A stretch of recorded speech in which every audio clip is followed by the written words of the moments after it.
बिस्मिल्लाहिर्रहमानिर्रहीम, अस्सलाम वालेकुम dear students. This is me Ayesha Afzal and welcome to STEM international. Dear students, हम पढ़ रहे हैं ग्रेड 7 बुक साइंस और चैप्टर 7 की जो है वो कंटिन्यूशन है और आज का हमारा टॉपिक है कंसनट्रेटेड एंड डाइल्यूट सोल्यूशन। यानी कि आज हम पढ़ने वाले हैं कि सोल्यूशन जो है वो कंसनट्रेटेड वाला कौन सा होता है और जो डाइल्यूट सोल्यूशन है वो कौन सा होता है।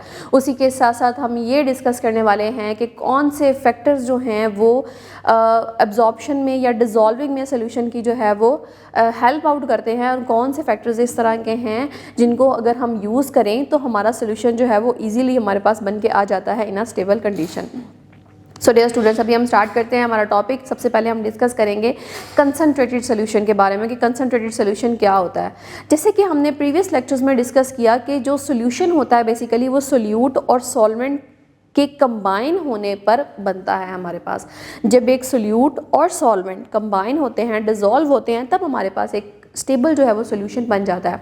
अब वो सोल्यूशन जो है वो कंसनट्रेटेड है या डाइल्यूट है, वो हमें किस तरह पता चलता है। डियर स्टूडेंट्स, जो कंसनट्रेटेड सोल्यूशन होता है उसमें सोल्यूट की क्वांटिटी सॉल्वेंट से ज़्यादा होती है। मींस कि ऐसा सोल्यूशन जिसमें हमारे पास सोल्यूट की जो क्वांटिटी है वो बहुत ज़्यादा है, एक लिमिटेड रीच से भी ज़्यादा है।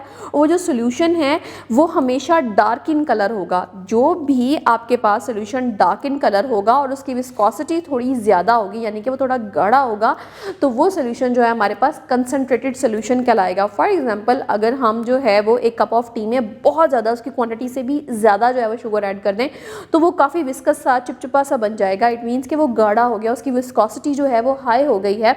तो इस तरह के सोल्यूशन को हम कंसनट्रेटेड सोल्यूशन का नाम देते हैं। डियर स्टूडेंट्स, अब हम बात करते हैं डाइल्यूट सोल्यूशन के बारे में। डाइल्यूट का जो वर्ड है वो लो विस्कोसिटी के लिए इस्तेमाल होता है, यानी कि ऐसा सोल्यूशन जिसके अंदर सोल्यूट की जो क्वांटिटी है वो कम है और वो हमें जो है वो उसकी विस्कोसिटी जो है वो बहुत कम है, वो बहुत पतला सा हमें जो है वो फील हो रहा है, बड़ा डाइल्यूट सा हमें जो है वो फील हो रहा है। तो इस तरह के सोल्यूशन को हम डाइल्यूट सोल्यूशन कहते हैं।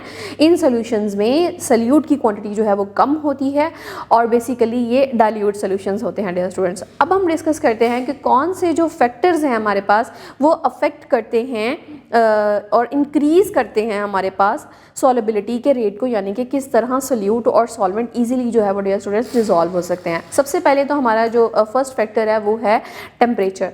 क्योंकि हमने प्रीवियस लेक्चर में भी इस चीज़ को डिस्कस किया है कि जो हीट है बेसिकली वो मॉलिक्यूल्स को अपग्रेड करती है, एनहांस करती है कि आप कोलाइड जो है दूसरे मॉलिक्यूल के साथ इजीली कर सकें।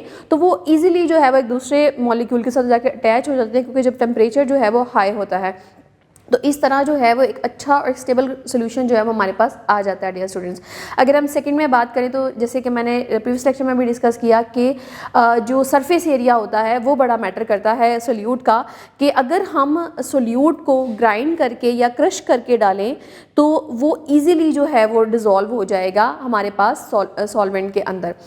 नेक्स्ट हमारे पास है कि अगर हम मिक्सचर को जो है वो स्टर करें, यानी कि उसकी स्टरिंग करें, बार बार उसको हिलाएं, तो तब भी हम जो है वो ईजिली उसको जो है वो डिज़ोल्व कर सकते हैं, एब्जॉर्ब कर सकते हैं सॉल्वेंट के अंदर।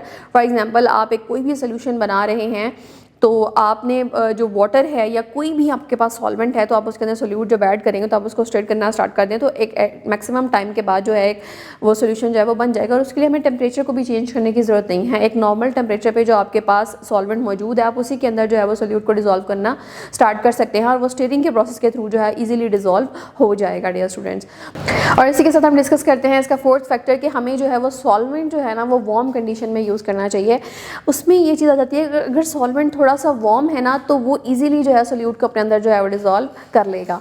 तो डियर स्टूडेंट्स, ये था हमारा आज का लेक्चर जिसमें हमने डिस्कस किया कि कंसनट्रेटेड सोल्यूशन क्या होता है, डाइल्यूट सोल्यूशन क्या होता है और कौन कौन से फैक्टर्स जो हैं वो डिज़ोल्विंग में हेल्प करते हैं। आई होप आपको आज का लेक्चर समझ आया होगा। मिलते हैं एक नेक्स्ट वीडियो में एक नए कॉन्सेप्ट के साथ। तब तक के लिए अल्लाह हाफिज़।